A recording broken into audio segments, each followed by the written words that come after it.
right, guys, here to show off more Black Ops is Mark Lamia coming back with us. Yay. Thank you so much. All right, so what is the first thing we're looking at right now? All right, so the team here is taking you deep behind enemy lines into the Soviet Union. You're in the Ural Mountains.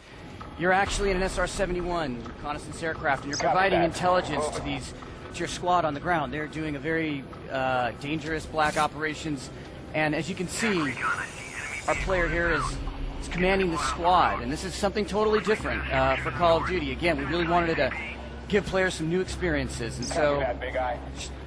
And so how high up are you right now? That's classified. Probably 60,000 feet. How's that? No, but you're very high up. You're not. You're not like hovering right above the battlefield. It's like, suborbital. You're actually. These guys had to don spacesuits. Right. You're suborbital at this point. Now, what this demonstrates, I think, immediately is, earlier in the show, we saw a helicopter just blowing the crap out of everything.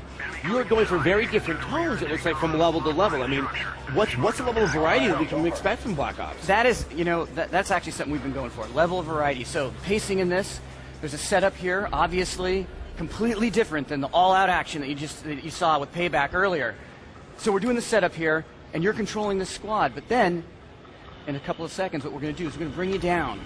And you're going to be able to play right on the ground. And so some of the decisions now that you've made in controlling that squad, now you're going to have to reap the consequences of that. That's right, that's right. So as you saw, you were positioned here right before this Soviet Spetsnaz squad was coming right before you, and you've been placed safely as they approach. Now, are you playing as a series of different characters from level to level, or is it kind of like a Modern Warfare type where there's 2 or 3 characters and you revisit them? Now, there's going to be a couple primary characters. In this level, you're actually playing two different characters in the same level, right? You were piloting the reconnaissance aircraft, the SR-71, and now you're on the ground.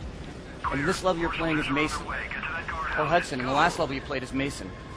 I have to say, I think Kevin commented on this. This game is amazing looking. I mean, this is definitely a step up from Modern Warfare 2. I mean, Snow, I think, is one of those kind of Rosetta Stones of showing like good graphical design. It's got to be perfectly shiny in some spots, and it's got to feel right under your feet. This is a testament. The environment's art team. And okay, so he has lighting. The crossbow.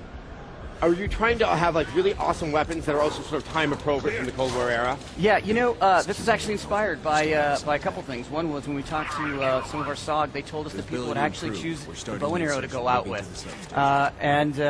So we felt like in this particular mission, we needed to go out with the bow and arrow as well. And this is the AUG, which these guys would have well in advance before this was ever manufactured and mass distributed. Okay, looks like that they're lining up because they're going to do a rappel here. Yeah. And so, but you're going to have basically the standard weapon types that we're going to be used to. We're going to have a sniper rifle, and we're going to have a shotgun, and we're going to have a crossbow, like things like that. But what you don't expect is, these Black Operations unit, they could outfit themselves, and they would have modified weaponry and ammo.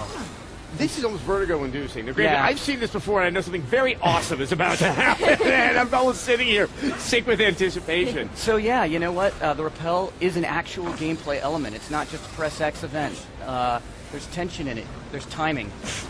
Again, it's all about pacing. It's the setup.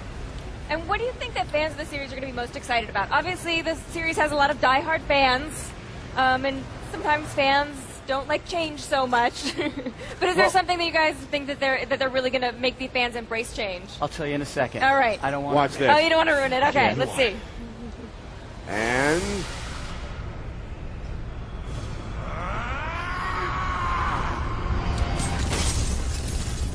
this is awesome. So this is what you think the fans of the series are going to be excited about. Is that what you're telling me? Yeah. Who doesn't want to do that? Absolutely. What clearly is that we're now looking at a level that's kind of, it's more action movie. I think what we saw before felt a little bit more towards the sort of realism of combat in a particular era. I mean, are you trying to kind of get a balance between the two in the game? Yeah, everything. Really. Variety, pacing, cinematic elements, all that. Those are all key areas that we focus on, make our design decisions. It's definitely very, very impressive. Now, I mean, did you guys do research on potential operations that may have been happening during the Reagan and Nixon era? Yeah, we did extensive research throughout the era. We talked to the veterans, and I couldn't tell you if these missions really occurred or not. But what I can tell you is that they're inspired by. Yes, well, So you can talk to the veterans about like what types of missions maybe that they went on, and then you're going to be able to render that actually in the game. Absolutely. And Absolutely. it is an interesting era that I think gives you a lot of variety and stuff to play with. Exactly. It totally opened up bursts of creativity inside the studio. All these black operations, and we learned about them, the locales, the weaponry. So, yeah, you know, the crossbow here, you had the AUG. We got the shotgun, the fast shotgun. Let's get one more kill in. And boom. And the most important And that's a question, kill. when are we going to get to Kilo play? 1 is approaching the objective. you're going to get to play on November 9th. November All right. 9th. Cannot wait. I want to see more of this, so you are more than welcome to visit us on the Thank X-Play you. stage. Yes, Treyarch, you've done it. Thank you very All much. right. Thank you Thank you so very much. much. Give a round of Thank applause you. for him.